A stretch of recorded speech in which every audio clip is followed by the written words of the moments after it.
I'm kind of like I think people like my because I'm kind of a unique kind of character. And I have You just see how games and possessions how they mean more. I'm not putting him on. I think the U.S. is going to all of a Hello sudden. and welcome to another episode of Nothing But Respect. My name is Patrick Goodford. I'm joined as always by Harry Krinsky.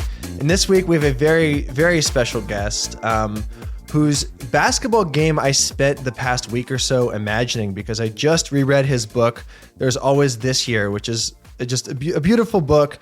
And so much of it is about Hanif Abdurraqib, our guest this week, playing basketball. But I want to know, what is your game like? I was just sort of imagining this like kind of crafty mid-range operator, but I want to know, what's the self-scouting report?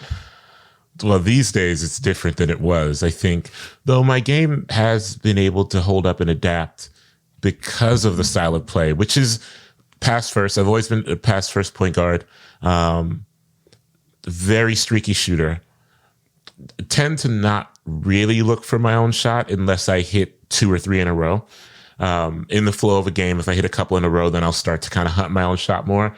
But in order for me to create my own shot, I tend to need help. I tend to need to come off a screen. I tend to need to have some kind of action where perhaps I'm handing off, I need to catch a dribble handoff kind of thing. So because of my size, I'm like 5'7", and I don't really have a very high release point on my jump shot. So I tend to, even if I'm feeling it, need to get some kind of help to either get open or maneuver to an open space. I do have a very quick release, so I don't really need a ton of time. So yes, I need a little space, not a lot of time. I have a very good floater. So when I get kind of above the foul line, I can be a bit dangerous because if I hit a couple floaters, then I think people begin to look out for, I tend to, what I like to say is, I think to pass the ball well, for me, the way I came up playing, the way I still play, establishes a greater threat than shooting the ball well in some ways. Because when people begin to look for the pass, or they get accustomed to looking for the pass, particularly if you're my height in my kind of style of play, then you get, people begin to play off you just a little bit. And that's when you can become dangerous as a shot maker. So that's kind of the way I rely on the game. But I run the pick and roll really well. My best, I grew up with 3 older siblings, and I grew up with a brother who was very close to me in age, like 16, 17 months apart from me. And he is a real athletic marvel. He's, when we were young, he's not that tall. He's like 5'9", 5'10", but he had like a 40-inch vertical, higher than 40-inch vertical, run the rim really well. It was just like a freak athlete. So I really learned the pick and roll playing with my brother in that I still really, we're probably still ideal pick and roll partners, even though we haven't played on the same team together in years and years and years. That's beautiful. That's such a thorough scouting report. I so appreciate that. And one of the lines I remember from your book is about how, like, the beauty of a good floater. I think you were talking about Andrew Lavender, and it was like the follow through is the hand is like waving goodbye to someone you really love. And like, that was just like, that was such a great image. And I'm glad that you have a good floater too. It makes sense. Yeah. It's kind of the shot that I get to the most these days. Because I do think, driving and passing is something that I just perfected when I played at all the levels I played at. And I just think if you do that a few times, you can get in the lane and do some other things that can wreak some havoc. That what you were talking about passing, unlocking, shooting, I totally agree. Where I run into in my own like sort of amateur basketball, and I'm always like, how did these basketball players figure this out? Is the shift from seeing the court mode to looking for your own shot mode. For me, it's like a 8-second loading time, and for like DeMar DeRozan, it's 0.0003 seconds or whatever. Right. That shift, it seems so obvious. Like, oh, you just look for your shot, you look for your pass, but like regular humans just cannot do it. Yeah, I mean it's hard specifically because when you set a precedent that revolves around looking for others, a couple things happen. Yes, your idea of the court has transformed, not only through your looking, but also if you're playing, say, 5-on-5. Let's say you're playing full court 5-on-5. There's a point at which, at least for me, say you're mid game and you haven't taken a shot, but you've assisted on many shots for others. There's something that the court begins to define itself differently. So when you're bringing the ball down, everyone on your team slots into a different channel almost.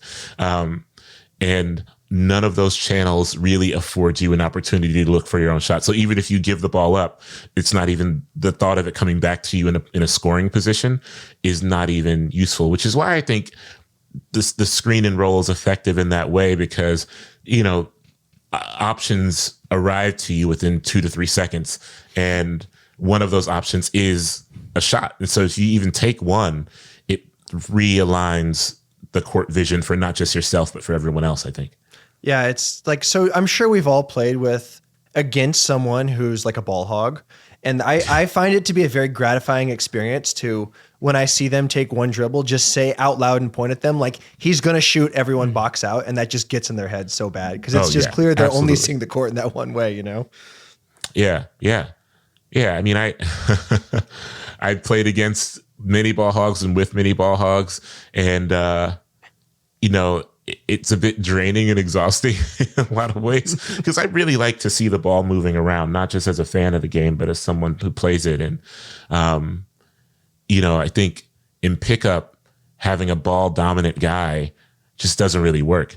Sure, it can work in NBA, it can work to some degree in college, but when you're playing 5-on-5 pickup, having a ball dominant guy when you're going to like 12 or 15 is kind of a useless thing.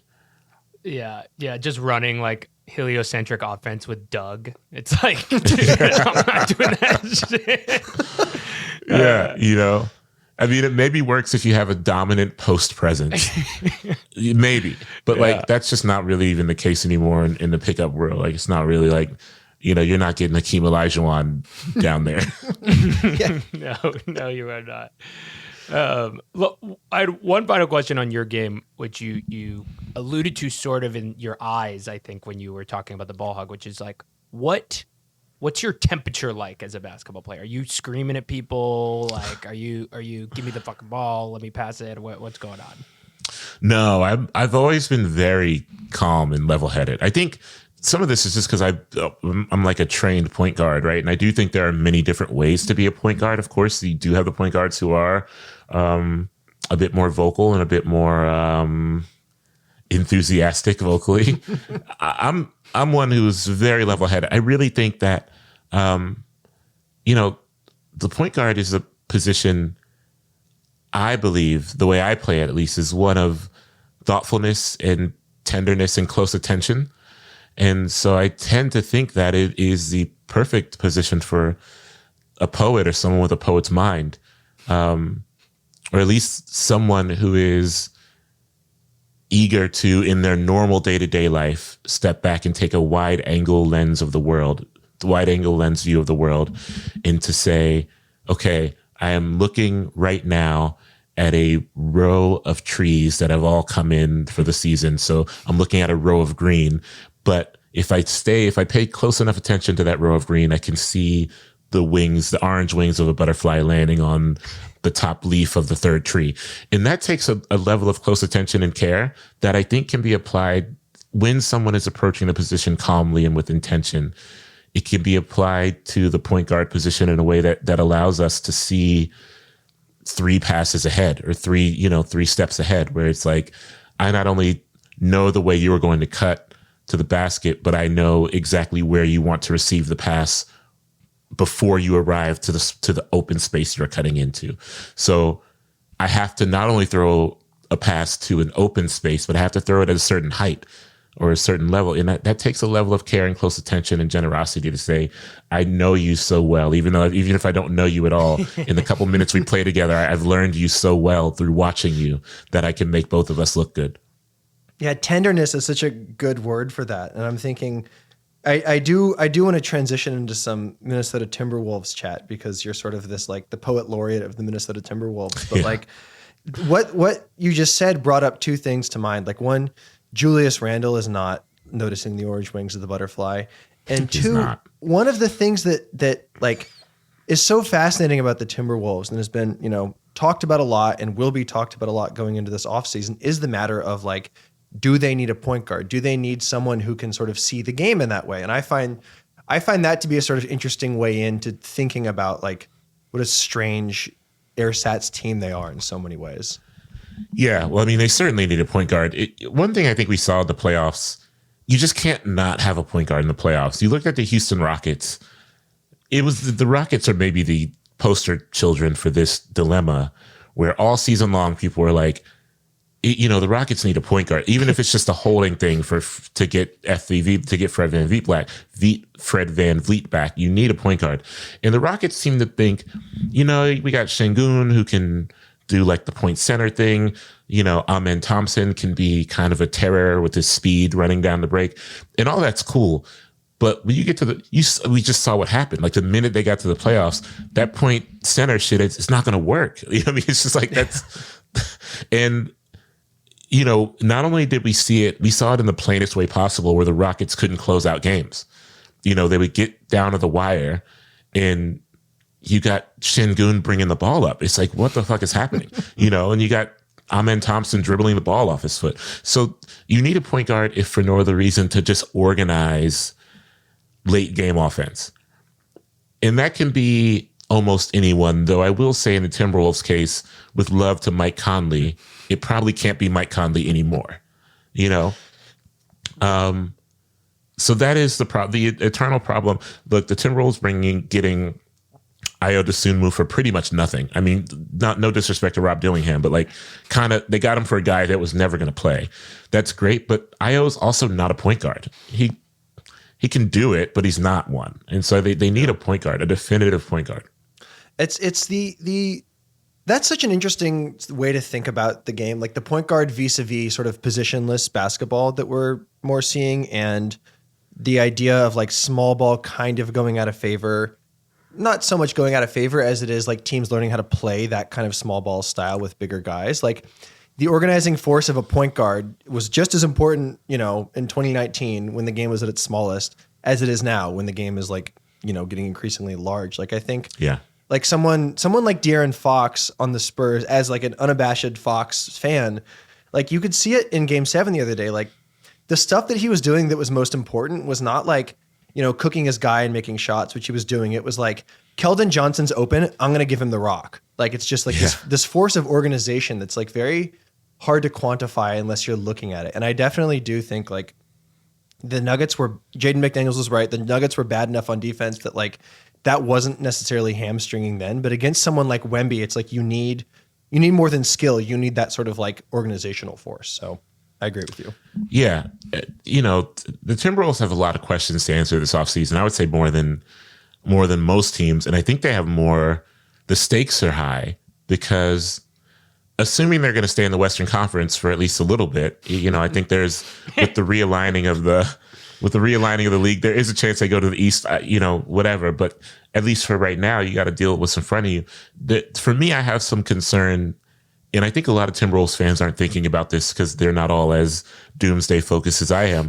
But I think the thing that people don't recall about the last golden era of Timberwolves basketball, which plateaued in 2004 with Kevin Garnett taking the Western Conference Finals, almost immediately after that, it was a nightmare. Like that team, the franchise crumbled, right? And didn't recover for like 2 decades. And so the goal, I think, is how do we not repeat that? Understanding the challenges in the Western Conference are unique because now, OKC is flawed but still very good, and the Spurs are great and they're all like fucking 14 years old, so they're going to be good forever. And so I think the question with the Timberwolves is how do you keep pace with those two teams? And quite frankly, like how do you get off of the Julius Randle thing? It's a devastating. I am a Timberwolves fan who loved rooting for Karl Anthony Towns. Flawed player for sure, but was really good for that team, particularly once Ant came along. I think people forget this, but the last series he played in, or the last playoffs he played in as a Timberwolf, he was phenomenal. I mean, that Nugget series, he was phenomenal. And it's been hilarious to see him go to New York, and particularly this playoff run where the Knicks have turned him into sometimes a point center that's worked, and sometimes just like a bruiser. And so he's been like a Swiss Army knife for the Knicks in the playoffs. And it's been like, man, you know who could have used that? It was the Timberwolves, you know? So I think they have some questions this offseason, but one of them is, how do you get a point guard who can really, play maybe 20, 30 minutes in organized offense? Yeah, the Julius being the antithesis of the poet, whatever the opposite of the poet. He turned into Doug. Player, yeah, yeah. Doug from accounting. Yeah, exactly. Yeah, because he is, effective in this certain way, and there's a certain power to what he does that in the 30% of the games where it's looks good and everything's kind of clicking outside of it, it's like, man, Julius Randle, like, you need to throw 3 guys at him, but he is not seeing the forest or the trees in a lot of situations. Not at all. Not at all. It was hard to watch him this playoff run. Yeah, that makes sense. I want to back up a little bit because we jumped ahead to this high point right now. Hopefully, it continues to go high. But I want to go back because as we were doing the research for the show, I was like, God, Hanif, you are like the perfect person to talk about Anthony Edwards for all kinds of reasons. One, because like you just are on the record of loving this like joyous, exciting, I love the game of basketball style of basketball, and Anthony Edwards in so many ways is that. And then also, I was going back to this old Spencer's piece from 2021, I believe, that you made. That was this wonderful piece. I highly suggest everybody go check it out. And the piece centers around your inability to let go of what could be Ricky Rubio's potential, who was basically the last prince that was promised of Timberwolves basketball before Anthony Edwards.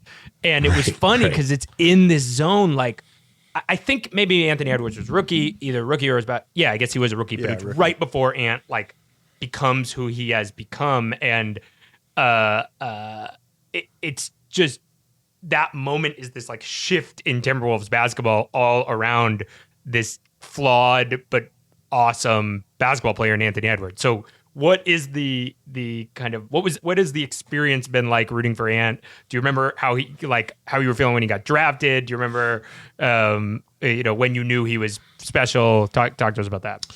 Yeah, that draft was a tough one. Wasn't a great draft. And I remember I was among the Timberwolves fans who hoped they traded out of the first pick not because I didn't believe in any of the big 3 guys at that point were, LaMelo, Wiseman, Ant. I did not believe it. I watched college basketball too. I just didn't believe in Wiseman. It seemed clear to me that some of the things, and to be clear with Wiseman, I do think that he was not tended to well at Golden State, but he has flaws that are, to me, were very, very obvious. Not a strong rebounder, has really bad hands. The footwork is spotty, all these things. In LaMelo, I wasn't very high on because there were so many unknowns. But I will say about LaMelo, though, is I do think that Hornets team is really coming into their own a little bit. And it's been fun to see that. And I think he still is very frustrating to watch at times. But I do think the frustration to excitement ratio was way off for me. And now it's about even. And Anthony Edwards, he played a tough season for a bad Georgia team. And it was hard to tell what he had, because he was like maybe the only good player on that team. So there would be games where he scored 36 on like 28 shots, But what I did like about him very early on was that he really seemed to give a shit about basketball. He really cared about basketball. And that's been something that, in that second season where he kind of took a leap. His first season was good, but I think the second season he improved his 3-point shooting, which made him a completely more dangerous player. He kind of, this is something I think that people don't talk about with this game, but his ball handling got a lot better in that second season. which helped him separate and create space. And, you know, I really, really fell for his game in his sophomore season.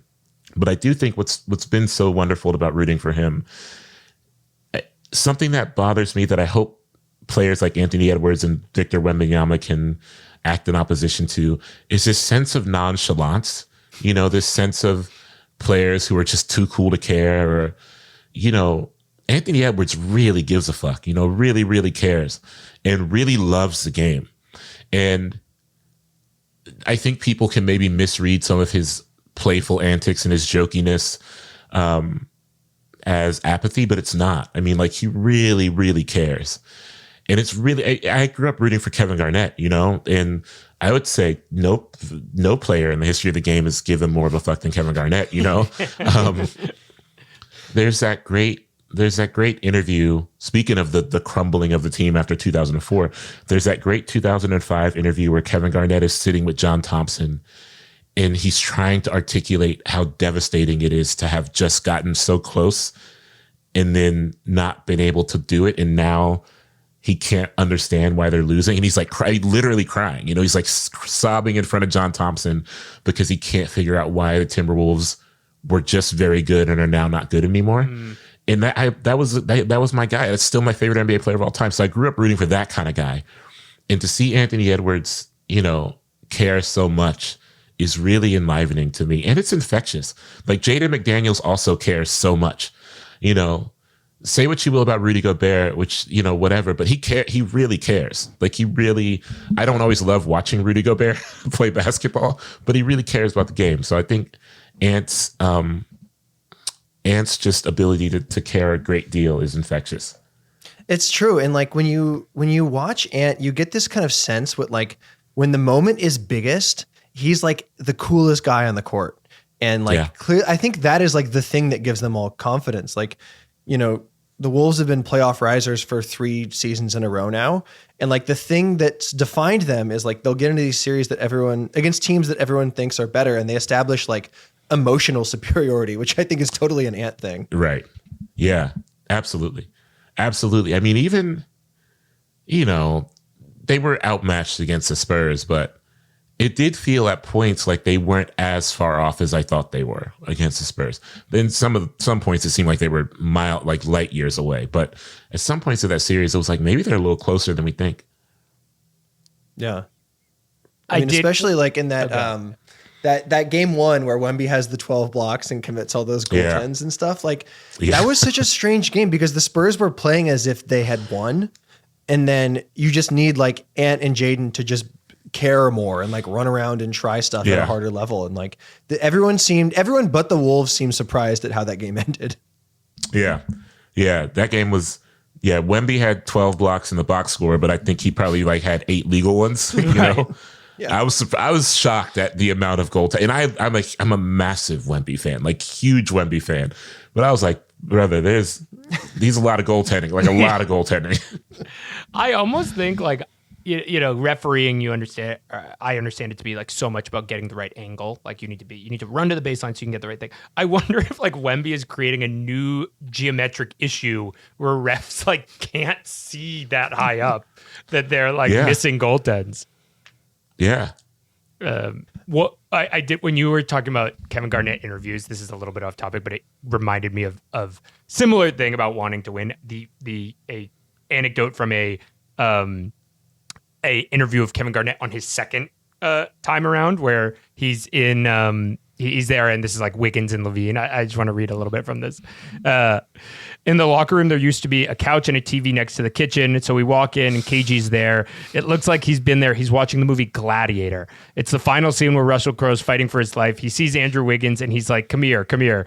So we walk over. He's really into the movie. You see this shit right here? This is what the shit's about. You die for it, what you believe in. You die for your boys. This is mentally where we have to be going into the game. It's about war. And then it goes on. Andrew Wiggins says, I don't even know what Gladiator is. I've never heard of this movie. That's amazing. That pretty much explains the that explains a lot. Yeah. That's it right there. Support for this podcast comes from Progressive, America's #1 motorcycle insurer. Did you know writers who switch and save with Progressive save nearly $200 per year? That's a whole new pair of writing gloves and more. Quote today. Progressive Casualty Insurance Company and Affiliates. National average 12-month savings of $197 by new customers surveyed who saved with Progressive between October 2024 and September 2025. Potential savings will vary. I mean, I'm glad you mentioned Wiggins because, Harry, I want to sort of moderate a conversation between you two about Wolves and Warriors synergy because the franchises are not, I wouldn't say cosmically linked, but like there really is this kind of, I find a resonance between the two. Like they played a playoff series last year. The 2009 draft and 2020 draft sort of loom as these like twinned successes and failures. And then like famously the Wiggins thing. So just like, I don't know, how does that strike you? Just suggesting this link between these two teams. Do you have a thought? I have a thought. Yeah, I'd love to hear your thought. It's funny in this. You did a interview in 2020 with Cookies Hoops, and there's you guys were talking a little bit about this kind of thing, and there's this. I think Andrew Kuo says like, things are the way they are until they're not the way they are, and he was talking about the Knicks, which is ironic because they are good now. He's like the Knicks are bad, and then one day maybe they'll get good management, and they'll be good, and that kind of happened, and that is how I feel about these moments. Is you just get these random moments where you get Steph Curry falls to you, or you pick between like Anthony Edwards and Andrew Wiggins, both looked like high volume, possibly inefficient number one draft picks, and one of them was a transcendent, city and franchise changing player. And like there's just these like moments of bizarre chance that look like every other moment, but then aren't. And the Warriors and the Wolves basically received those two blessings at different times at the expense of the other one. That's sort of how I think about it. Yeah. No, I think that's real. Yeah, I mean, Wolves fans are to some degree haunted by that 2009 draft. But I take a different approach. I mean, obviously, the draft is like it's literally a gamble. I mean, it's like one of the great gambles. You just got to roll the dice every year. And at the time, it did not seem like Steph Curry was a safe bet. It just like the ankles were questionable. I think that there's like less of a mid-major bias now than there was then, but there was a heavy mid-major bias, even though he had performed extremely well against like real competition in the tournament. But there's still that mid-major bias. Like Steph Curry was not a safe bet. Now, the only thing is Ricky Rubio was also not a safe bet because he had, but Johnny, I mean, honestly, the guy who like did not make it more than like 3 seasons in the NBA, Johnny Flynn felt like a safer bet. And so I'm not as haunted by that draft. And the Timberwolves have had some pretty rough draft things, but all of them make sense to me. The Derek Williams thing at the time, yes, he was an undersized power forward who could not shoot. So that's bad. But also he was like an athletic freak who we just watched dominate college for 2 years, there are some, I remember when the Wolves drafted Jarrett Culver, I was like, that's a questionable one for me. I just don't think you ever want to draft a guy where it's like, he does a lot of things good, but nothing great. That's just, to me, that if that's on the scouting report, that's like a death sentence. And Jarrett Culver was like the ideal, that was his like peak scouting report. So, but I think about the Warriors too, because they were a great example of you're bad for a while and then you're good, like things just fall your way. And they gave me a lot of hope. And also weirdly, the Kings did that one great Beam Team Kings season where I was like, man, this team has been awful. And then they had that one season where it was so special. It was like so beautiful. And that happened actually like right before the Timberwolves began this ascent. And I remember watching that Kings season and thinking, if they can do it, I feel like it feels possible, and of course the Kings became a mess right after that, but that one season was so special. And I do think it makes me consider, I think all the time about the fact that so many people I know seem to approach sports fandom with this all or nothing attitude. It's like either you win a championship or your season as a fan is a failure. That's a horrible way to, I think, approach sports. That's a fine way for an athlete to approach sports. It's fine, you know what I mean? But you're not on the team, you know? So you get to say, it was really cool to watch my team, who's perennially awful, get to the Western Conference. Like the year the Timberwolves got to the Western Conference Finals for the first time, I was like, I was near tears. I mean, it was beautiful to me. And I was satisfied with that. And I was kind of like, you know, it would be cool if they made the finals, but I'm so satisfied with what I've witnessed, you know? Something reading both your recent New Yorker story about the Wolves, which is framed around the idea that Sisyphus is in love with the boulder, which I found very beautiful. And also you're writing about how much you liked Boobie Gibson on the first LeBron-less Cavs team, is how, like, your sense of sort of optimism as a fan. And as a Sacramento Kings fan myself, I felt very like sort of validated by that, because it's like, man, all I got is rooting for Maxime Reynaud, you know, scoop shots on his 22-win team. Like, you got to find something to like. So I just got to say, I felt validated by that. Yeah, it felt good. That's kind. I have another friend I have a close friend who's a Kings fan. And I always tell her, like, I think you're in the worst position, actually. Like, it's true. Maybe, I think for a while I was like, maybe the Wizards are, but I think the Wizards are kind of, there's something there that's kind of, I don't like the Trae Young, Anthony Davis thing, but I like Alex Sarr. Like, I think there's something there with him. You know, Julian Reese is actually kind of interesting to me. The Wizards have some things that the Kings, I look at the roster and it's like, oh, maybe this is just, it's such a mess, you know? It's kind of a bummer. I like DeMar DeRozan so much. I'm a big DeMar DeRozan dude. And not just as a player. A small DeMar DeRozan story that I have is I got asked to be, his like team asked me to be in conversation with him when his book came out. It was like a virtual event, right? And I usually am like a no with athlete books, because a lot of times like guys don't really want to be there. They're, you know, like, it's like, let's get in and get out. DeMar DeRozan was so kind. And there was this thing where after we did our conversation, the organizers of the event had this like after party-ish kind of thing where if you donated a certain amount, you could be in a separate Zoom room and just like ask DeMar DeRozan whatever.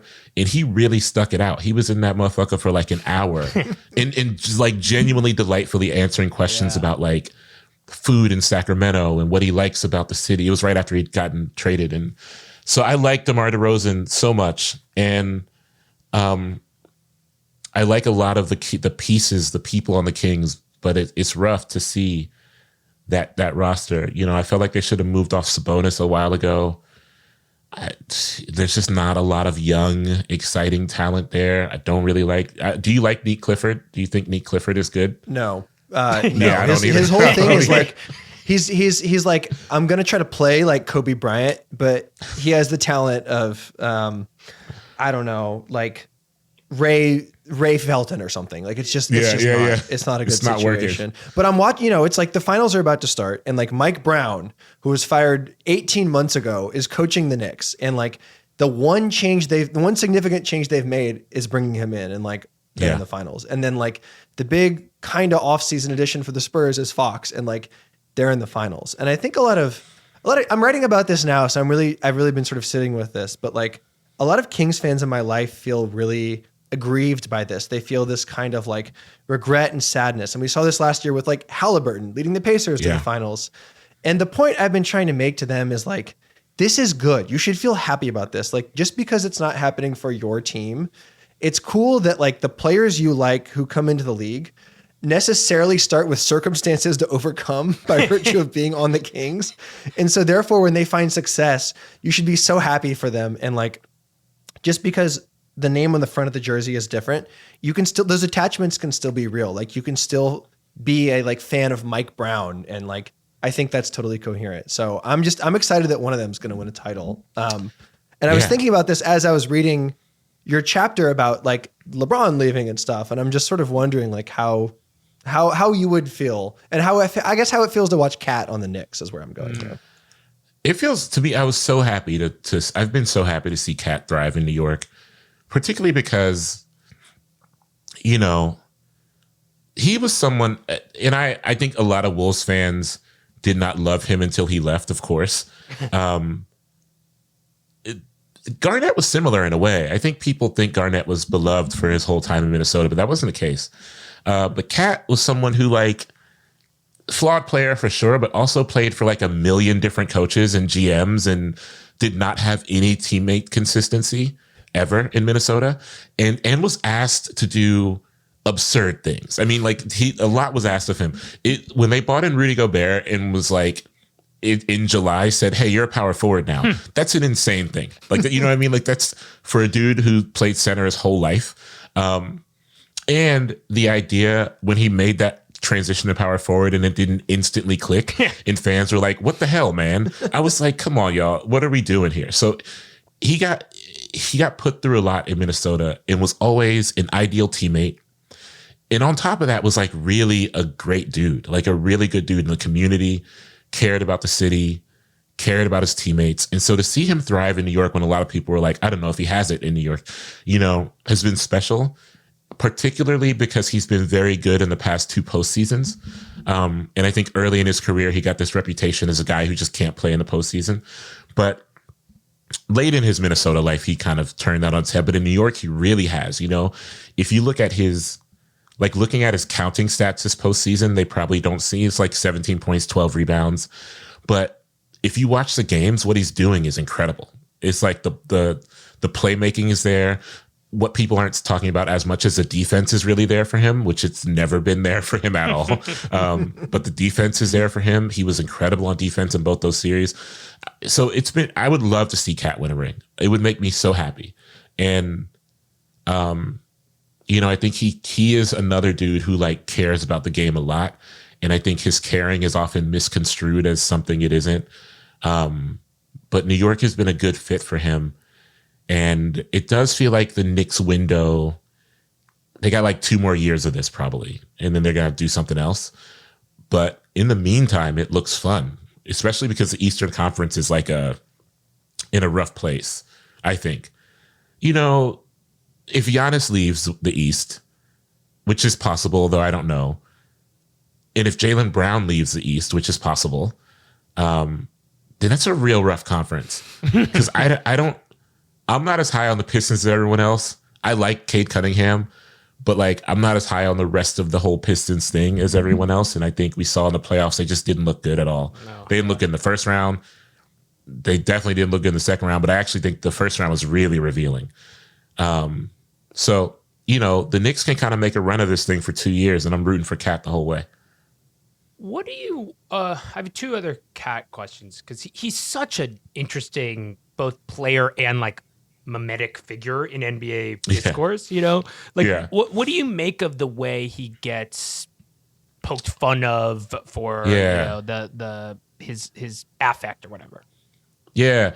Well, I think, you know, I said this in another interview recently where it's like, of course there is no sophisticated or highbrow homophobia, right? There's no such thing as like, you know, but to me, the thing that's been alarming and annoying and frustrating to see is that grown ass men are just turning into like 10-year-olds in a locker room because they don't have and I actually worry about Wemby with this too, because he's so demonstrative and so openly and in touch with his feelings. I just think perhaps the average, quote unquote, average man who watches sports is not really equipped for that kind of thing. And, you know, I think Cat is, in many ways, I think he's kind of a comedic figure. I think it's mostly comedic. I think like the voice stuff is not that funny to me, but I think a lot of his gesturing and a lot of his enthusiasm and exuberance is very funny. Like a lot of his on-court exuberance is very funny. And I think there's a way to revel in the pleasure of that humor without resorting to just really baseline juvenilia when it comes to and so I think so much of that says more about the people engaging in it than it does about Cat himself. And, you know, I also think though players, like his fellow players have not always treated him seemingly with a lot of compassion or care. And it, I don't really know much about the NBA brotherhood or what it is or isn't, but it has seemed like he has been someone who's been on the outside of that. And that's been interesting to see too. But I've always loved rooting for him. And if he wins a ring, I would be very happy for him.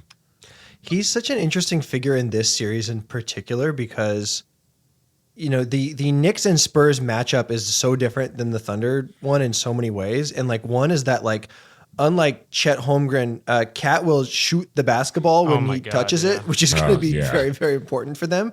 And so like going into this matchup, like he is the player that I continue to return to. Like the Brunson stuff will be what it is. The OG and Wemby thing I think will be interesting, but the idea that like a Wemby stopper exists is like a little too optimistic for my taste. It's like Cat is the protagonist of the NBA Finals is really how I feel about it.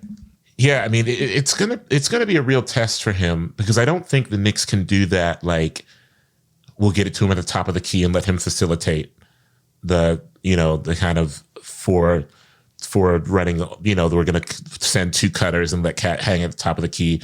I just think Wemby, even if Wemby is not guarding him, which I don't think he will, Wemby creates such a space vacuum through just being in the paint, so that will clog sight lines.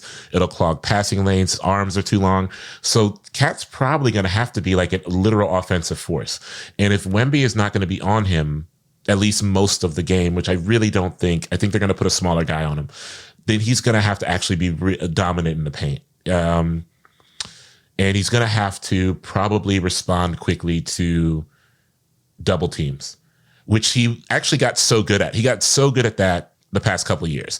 The thing that drove me crazy about him in Minnesota is that he would see a double team coming and then just wait for it. He would kind of just like wait for it to arrive. And then his brain would start to say, how do I make a decision? Yeah. When you watch him play in New York now, it's almost like, so if he's in the post and he's got his back to the basket and he can sense a double coming from either the side, or, he almost senses it and gets the ball away pretty quickly. And I think he'll have to do some of that, but he'll have to be also very decisive. They're going to have to get him the ball in the post and he's going to have to make a very quick decision to shoot. There were points in the past series where he was very good at that, where he would have some guard on him and they would get him to the post and he would just take advantage of that. I think he's going to have to score 20 to 25 points a game and on efficient shooting. Because I just don't see it going their way any other way. And I think he's going to have to stay out of, the thing with Cat is he's going to have to stay out of foul trouble, which means he cannot guard Wemby. They can't have him guard Wemby. They got to figure out a different way. The Cat double thing is true. I do think he gets off it a lot faster. He's still a little bit, he definitely had this habit in Minnesota, and it's one of the funniest idiosyncrasies of any basketball players. He has the little brother is guarding me thing where like he waits for the double team and then like holds it above his head in this kind of like you can't get it, but they oftentimes can get it because they're they NBA always basketball can get it. players. But no, he's and then the other thing is like, I don't know what Wemby did to Chet in terms of like, mental, jujitsu or whatever. Yeah. But if there's one thing about Cat consistently is if he's open, that ball is going up, and that's what you got to do. Yeah. Like that's what you have to do. I think. Yeah. Real talk. The Chet thing is a problem. You think about, and I'm not anti-Chet really. I think he's got some strengths. But I think the two biggest, I think the playoffs were revelatory for two teams specifically and how they want to approach their big men in the offseason. One is the Pistons, because Jalen Duren I like Jalen Duren, but he was a nightmare in the playoffs. And I think actually Jalen Duren being a nightmare in the playoffs is a little bit scarier than Chet, even though Chet was worse. I think Duren being a nightmare is worse because his responsibilities are so much easier to for him. It's just like set a screen, roll to the rim. It's just like rim run, rebound, and protect the paint to the best of your ability. Know what's going on, and he couldn't do any of it. He looked lost in every series, and the Pistons are gonna have to ask themselves like, the Pistons are gonna have to pay him. You got to pay him because you just have to. I get it, but it's hard. And then you look at the Thunder, and it's like, what does it look like if our franchise big player, big man, is seemingly just like mentally imprisoned when it comes to this other team who we're going to almost certainly face in the finals, in the Western Conference Finals, at least the next few years potentially. So the problem with Chet is that it does. I mean, that Game 7 performance, I think, is the worst performance by an All-Star in a Game 7 I've ever seen in my life. Wow. It was unreal. Yeah, I watched it yesterday knowing that he took only 2 shots. And I was shocked to see that he took those 2 shots in the first 2 minutes. Which means he spent 98% of the game just like standing there in terror. Like it's just like he wasn't even a participant. It was crazy.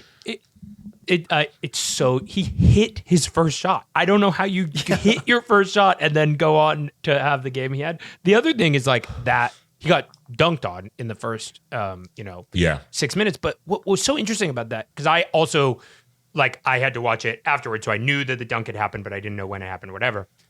The way that dunk happens is like Chet reads it correctly. He rotates over, and 99.9% of the NBA players in the league, Chet probably contests that shot.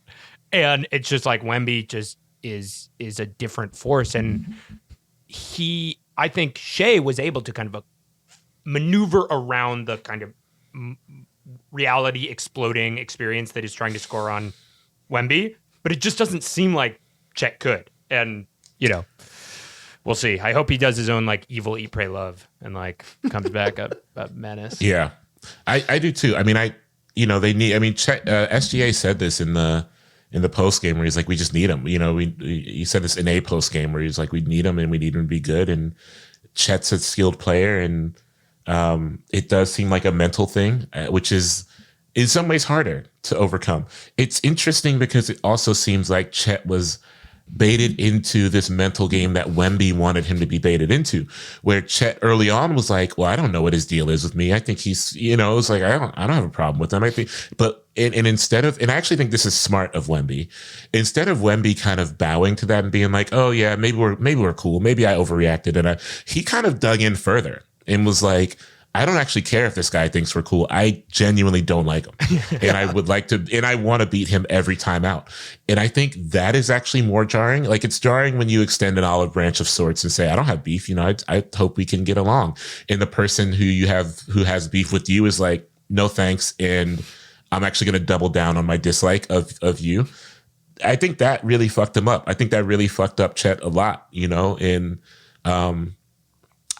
it was a rough series. I know he had one game that was good, but you look at Wemby and you look at the Spurs, and the scary thing about the Spurs is, one, the core is all young, but two, they like each other in a way that is like, I don't really like the term performative as a pejorative, but they do seem to like each other in a way that's not like the Thunder seem to like each other in a way that's rooted in branding,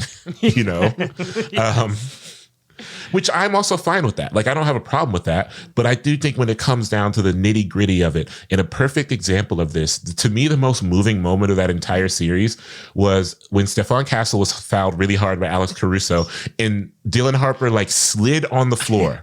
Literally slid on the floor to wrap his arms around him because he knew he needed, he's like, we need you, there's a way that was really beautiful to me. I was actually genuinely moved by that. You know what I mean? And that scares me about the Spurs in a way, because they are like one band, one sound. It's like almost like a hive mind kind of thing. And that's a little frightening to think about as a Timberwolves fan who has a team that has to get past this team. Because I don't think a lot of teams are like that level of closeness. It's really striking that when the going got tough, when they lose Game 5, when Game 7 is close, the thing that they did that always kind of worked for them is they just kind of played more free. Wemby was just you know what? I'm just going to take these threes. I think we're freaking out a little too much. And Harper said something similar, I think, after Game 5, where he's like, we just got to play our game. And I really like that. I really like how much people really thought the 3-point guard thing, I think, would be a problem. There was a lot of trade Fox before the season, but it's the way that they all uplift each other despite nominally doing the same job and that dynamic leads to internal rivalries so many times. It's so impressive, you know. It's impressive, and I'm of the belief personally. You can never have too many good guards. I really do believe that. Like, I think every other position you can be overloaded, even if everyone is good. You can never have too many. In the NBA, you could just never have too many good guards. Not only to safeguard against injury, but I think if they play well together, like the Spurs do, you just become so much more dangerous.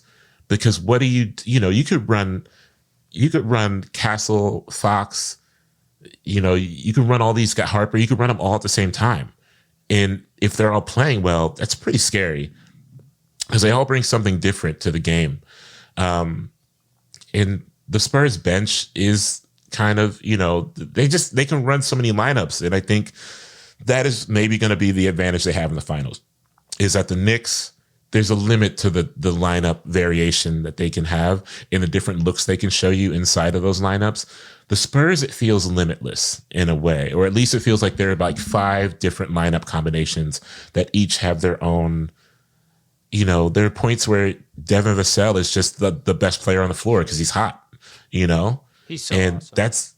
And I love him. I love him. So, it's like, I want to see the Knicks win. I want to see the Knicks win for sure. Truly. I think it'd be cool for the NBA. I think it'd be cool for Knicks fans. I also think I want to see the Knicks win because the Spurs will almost certainly get another shot. Yeah.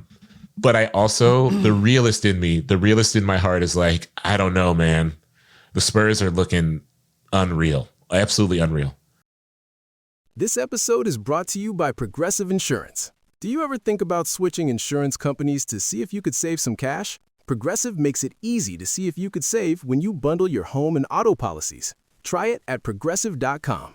Progressive Casualty Insurance Company and Affiliates. Potential savings will vary. Not available in all states. Yeah, let's kind of, as we wind down, let's finish that. Let's talk about the finals and what we think is going to go on. I agree. Just as zooming out, I could not be more excited for this finals. Yeah. As like I'm a Warriors fan, so the Warriors ones trump that. But as a neutral fan, I'm like, oh my god, what an amazing!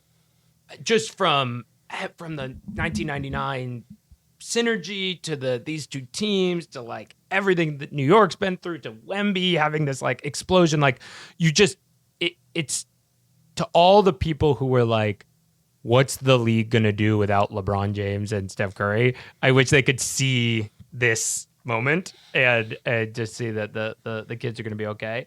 So of that, I'm just like, I'm on 10. Where are you guys at? I'm right. The idea of just MSG in the finals as its own spectacle is something I'm just so excited to see what that looks like. And like, they've played a couple times this season. The Knicks have won, but like Wemby clearly has this like reverence for basketball history in the way that he, again, here's that word, performs. That is very interesting. Like the chess in Washington Square Park, this sort of like, he understands, even though it hasn't really been this in his lifetime, that MSG is like the mecca of hoops. And I think he will feel called to put on big performances on that stage. And like that's just like one little thing that has me just so excited to see this. Yeah, I mean, I'm thrilled. I grew up in a household of Knicks fans. And so the 99 finals felt somewhat monumental, especially because that was such an improbable run for that Knicks team in a way. Ewing was hurt and old. And that's, but so this feels beautiful to me in a sense. And I really am rooting for the Knicks. I do think if I'm putting a prediction on it, my heart would love to see Knicks in 7. But my brain is like, I think Spurs in 6. I need to see how the first game goes. And one thing I would need to see too is if Bridges, I think Cat's an X factor, but if Bridges continues to play strong, because he's been phenomenal. I mean, he was like rough in a couple of those Hawks games, and then he just kind of figured it out. If he continues to play well, that's important. I think the Mitchell Robinson thing is a question mark because they're going to need him. Like, I think the Knicks are going to have. Because, like, at least one game, Cat's going to get into foul trouble for sure, without question. At least one game a week. At least one game. Yeah, I mean, like, I feel like, so they're going to have Mitchell Robinson with the finger thing, at least able to rebound and just be a body. And And I think the thing that worries me with the Knicks in this series is the amount of guards the Spurs have, because Jalen Brunson has not, I think in the playoffs, he's been so good. And the question is going to be like, what's it look like when teams are throwing a lot of guards, when a team's throwing a lot of guards at him? And so, I want to see Knicks in 7. Mostly I just want the series to go as long as possible. It just feels really special. I feel like last year's finals also felt like this. And of course it ended pretty in a devastating way to see Tyrese Halliburton hurt that way. But I will say it's been like there was a stretch for me where I was like, I think the NBA playoffs are not good anymore. It wasn't recent. I feel like this was like, maybe the 2010s, mid-late 2010s. And then post-bubble, it's been a real revival of great playoff basketball. And so I'm really reveling in this streak of enticing playoffs, mostly. But the finals aren't always matching. The finals don't always match what happens in the rest of the playoffs for me. And this one has potential to. Like last year's finals was incredible. And it lived up to what the playoffs gave us in the preceding series. And I hope that this one does the same. It's really cool to see the Spurs kind of back at the top of the mountain. I really have such respect for them as a fan, just like watching that organization. I just have so much respect for them and so much respect for how they build. And it's cool to see them back. And it's so special to me to see the Knicks back. And it's so cool to see, like, I don't know, New York is just built for this kind of excitement. It's just special. I don't know. This is such a special finals. I'm so with you on a lot of recent playoffs being bad. Like Wolves Nuggets was the only good series of that playoffs. Right. Like, the 21, the Bucks one, everyone got hurt. That was ass. It just really hasn't been that good. And then this year, it's like every single round has been amazing. So I'm with you, hoping we get it paid off this year. Something I was just thinking about the Knicks that's so fun is like, they're like a team. We've said this before, but like they're like a team of adults, and the Spurs really feel like they have like Zoomer camaraderie, and the Knicks feel like this team of like khaki wearing professional millennial adults who, you know what, we got wing players here. We don't do that 4-guard running around shit. Our center's a big, Mitchell Robinson is like a big guy who stands into the paint and does honest work. Like, and drives trucks. Cat has matured to the point that he's committing his fouls exclusively on offense, not on defense and offense anymore. It's like the sort of the temperamental imbalance I find really attractive. I do too. It's a different vibe. I do think there is some added urgency to the Knicks too that could show up, because I do think they realize, that the window's different. And I think, I don't know, there is a mental part of this where the Knicks are kind of like, our window is not as big. And the Spurs are kind of maybe thinking, we can run the West for the next 8 years. And so we'll be here again. And even the preemptive in the back of your mind that existing could be a thing. Yeah, you wrote about this in the book with regards to people kind of getting sick of LeBron at a certain point. But like, I do find myself, one of the reasons I find myself rooting for the Knicks, like I want them to win. This is not a podcast for brain picks, so I'm saying Knicks in 6 for sure, because that's where my heart is. But like, Wemby is going to win. He's going to win enough to the point that the public turns on him. And that's inevitable. That's coming. Harry is 2 years ahead of the trend, but like you will be proven correct. And I think him losing this year would forestall that and make the eventual turn feel a little less like seismic, I guess, because if he has the experience of losing in his first finals, that gives him this like creation myth where I think we'll get sick of him like 3 years later than we would if he wins this series. Like it's a big, that's a big thing at stake right now. Yeah. And I mean, I can already feel the framework of, I can feel the basis being built for people's distaste for Wemby. It'll be, the passion that he brings in this kind of hyper seriousness. I think people I do think that will start to grate on people. There's You're looking at the Oppenheimer of that project, by the way. You are that. You're the. What's your? Is it rooted in that? It's like this kind of like, why is he so serious all the time? I'm kind of joking. I wrote this piece last year shitting on him and jokingly comparing him to this, like, that everybody is cheering on what is going to be the complete sort of like optimization and anti-fun technological advance. Like, I was like, sort of like, he's like how we loved Facebook in 2010 or whatever. So I wrote this piece that sort of outlined that.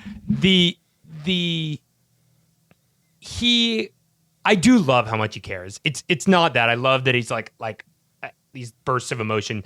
There is this strange awareness of, I mean, it's just like, it's kind of like Lena Dunham, in the way that Lena Dunham was like a celebrity from when she was like 9 years old. And so has this like innate ability to like kind of perform, but also not perform in the public eye. Wemby has that, where he's like been famous. He's been an NBA player in his mind since he was like 9. And that makes him this kind of like weird performance vessel to me, where he like is so natural in the performance, but at the same time, it's like, come on, dude, like you get somebody photograph you with monks. So yeah. I'm grappling with it real time, and I'm choosing to do so in public. And that's my general stance.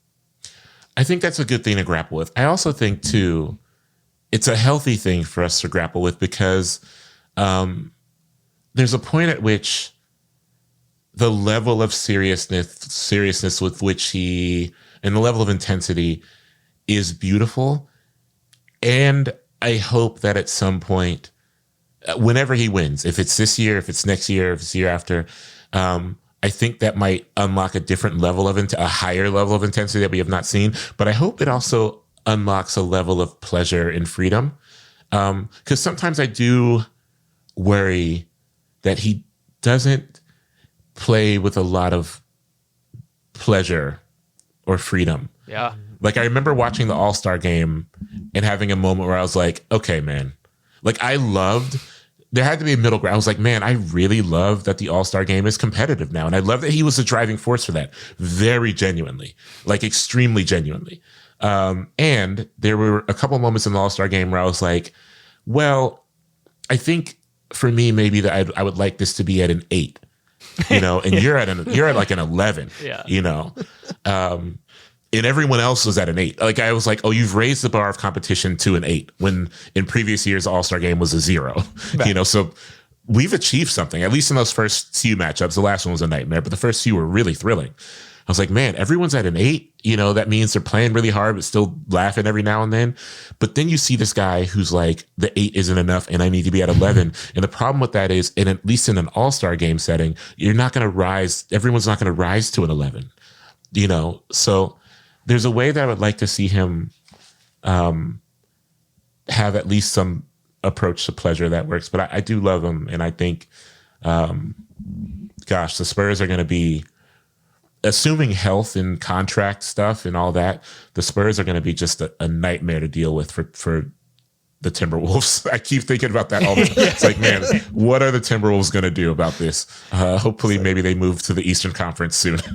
Well, the only way to defeat one French guy is 2 French guys. So I think they'll be fine. They do have a good French guy. Something, the Wemby bringing stuff to 11, I think, this brings me back to the Chet point, is like, he is so invested in this. His emotional investment in the rivalry is that of the underdog, basically, the striver who sees someone better than them and wants to destroy him. The way Wemby approaches that rivalry is so funny, where he sees like a worse version of himself and he's like, I'm going to kill that guy. And I think like, in this sort of, like the part of Dune where he becomes a space worm and like dominates the world. Like, you see that with Wemby, where it's like, if he wins 3 titles, the idea of him bringing that same intensity to crushing the Johan Beringer-led 2028 Western Conference finalist Minnesota Timberwolves, everyone will be like, he's just a kid. What are you doing? Like, can you please be nice? Like, I know they have wolves on their jerseys, but like these guys have families. Like, stop doing this, children. Yeah. I do. I've my version of getting at the same thing is like the Chet and Wemby. Their dynamic is the Don Draper "I don't think about you at all" meme. Except I don't think about you at all. Yeah. Except Wemby is Don Draper. Like Wemby should be Don Draper, but Chet is acting like Don Draper. Yeah. I just you have written about LeBron in amazing ways for so long. His ass is 41 years old, and it's sort of unclear what the future holds for him. So I'm just sort of wondering how you felt the last few years of LeBron, how you're feeling now, just I don't know, what's going on? Yeah, well, it's been, I'm a sentimentalist in some ways. I mean, in many ways, I think my work is driven by that. My interest in sports is driven by it. And so I get somewhat sentimental about what LeBron's been able to do, because there are moments where he's still the best player on the floor, And I say that without being hyperbolic. There are certainly moments where he's not. There are moments where it's but I will say this. There are moments where he's the best player on the floor, and there are moments where he's not. But there are very rarely moments where I'm watching him and thinking, you have to hang it up immediately, And I think that alone is impressive because, truly, I don't know if there was a moment this year where I thought, oh, it's time to retire now, And to me, that's the most impressive thing, perhaps. But it's also kind of been beautiful to watch him start to, it seems, really make peace with time. You can hear it in his interviews. I know people laugh about it because it is funny how he seems to grow more apathetic in the press conference format every year, or more apathetic in the post-game interview. But so much of that is tied to him saying stuff like, I don't know, man, I'm 41. It's just not what you think it is anymore. And that is funny, and I really do appreciate the humor of it. But I also just love that he, for someone who was seen as inevitable and invincible for so much of his career, he is kind of steering this narrative towards a time will come where I will no longer want to do this. And my interests are starting to evolve beyond just this. And so that has been beautiful to me because it seems to me, just off the eye test, that he could play for another 2 or 3 seasons. I don't have any inside info. I think that he's going to play for 1 more season. I think that he's going to sign a contract maybe somewhere not Los Angeles this offseason and play one last year. And yeah, seriously, I think Golden State's on the table. I think Cleveland's on the table.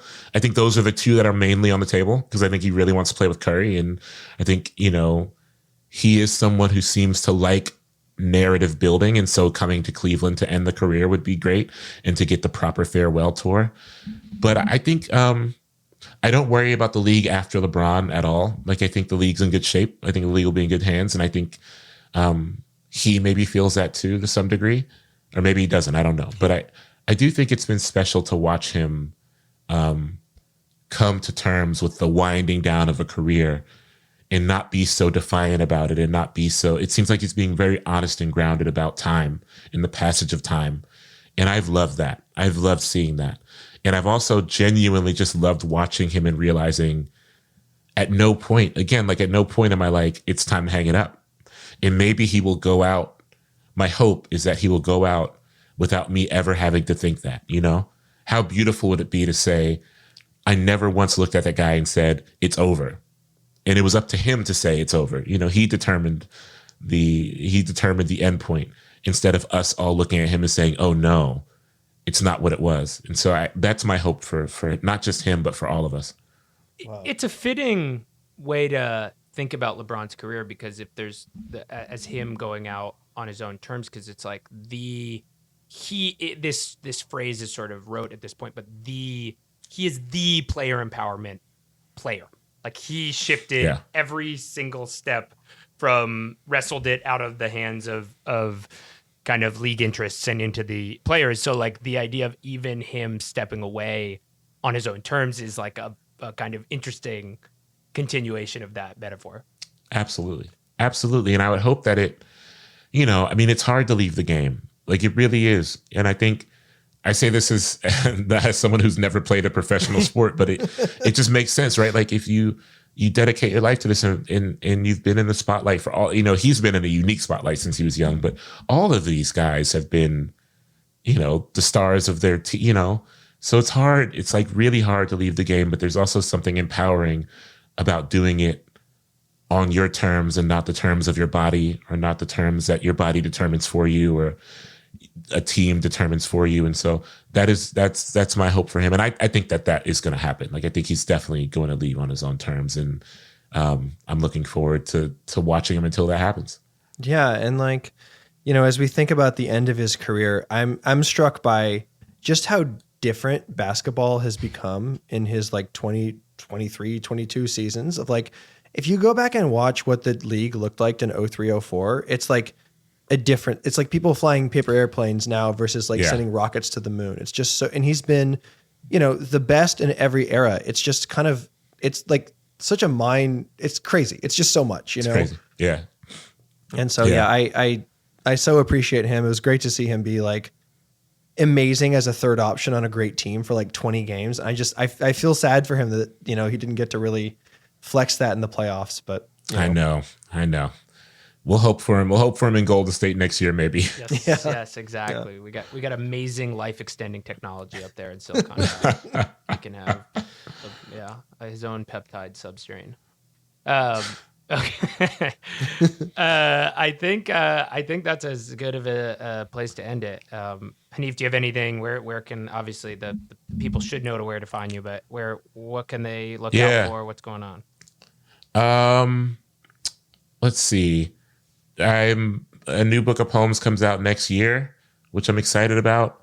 I had a documentary. It's like a docuseries. I think everything that exists almost gets called a podcast now, but it's like a podcast video docuseries about the underground music history of Detroit. That's called Living for the City. Cool. It's like a new episode every Wednesday. We're on episode 3. Episode 4 comes out this Wednesday, which for people listening to this will be the 3rd of June, but whenever this drops, it will probably already be out. So, tune into that every Wednesday. There's 8 episodes. And otherwise, I'm just like yapping on Instagram a lot, I guess. It's kind of my general form. Yeah. Well, thank you so much for joining us. This was so fun. I'm glad we were able to get you in. No doubt. I appreciate the time, y'all. Thank you. Of course. All right. Take care.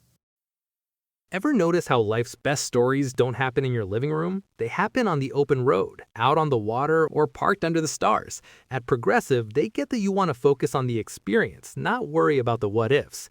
That's why they offer quality insurance designed for your ride, whether that's a boat, RV, or motorcycle. Adventure with confidence. Visit Progressive.com and see how easy it is to protect your favorite way to get away. Progressive Casualty Insurance Company and Affiliates. Not available in D.C. Prices vary based on how you buy. Ever wonder who's out there making the world go round? It's truckers. Who unites baristas with coffee beans? Truckers. Who unites dogs with their favorite chew toy? Truckers. That's why Progressive offers truckers even more protection with Cargo Plus coverage to keep truckers moving right along. Quote truck insurance today in as little as 8 minutes at progressivecommercial.com. Progressive Casualty Insurance Company and Affiliates. Coverage subject to policy terms, limits, and conditions. Not yet available in California, New York, and Virginia. As a small business owner, sometimes it feels like no matter how much planning you do, there's always surprises, like an urgent, expensive repair. But here's a surprise you will like. With Progressive, small business owners save 13% on their commercial auto insurance when they pay in full. So enjoy a surprise for once. Get a quote in as little as 8 minutes at progressivecommercial.com. Progressive Casualty Insurance Company and Affiliates. Discounts not available in all states or situations.